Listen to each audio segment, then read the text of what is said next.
గురువారం నాడు అసలు దక్షిణామూర్తి స్తోత్రం అన్న మాట అనడమే చాలా గొప్ప.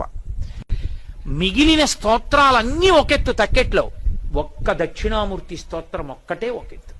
ఈ శ్లోకాల్ని, ఈ స్తోత్రాన్ని, దక్షిణామూర్తి స్తోత్రాన్ని ప్రతిరోజు ఎవరైతే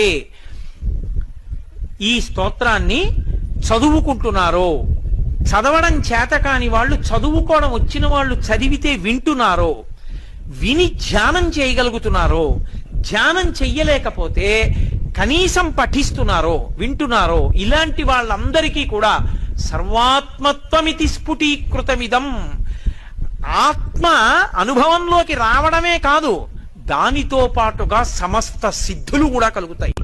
అందుకే అవి ధ్యాన మంటపంలో కూర్చుని ఒక్కసారి ఆ స్తోత్రం చదివి వెళ్ళిపోతే చాలు.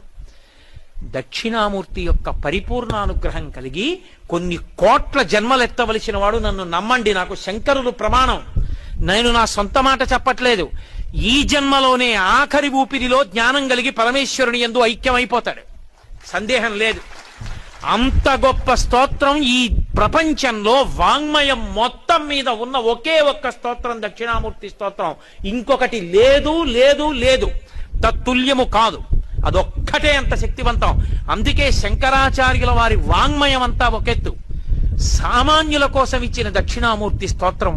గురువారం నాడు అసలు దక్షిణామూర్తి స్తోత్రం అన్న మాట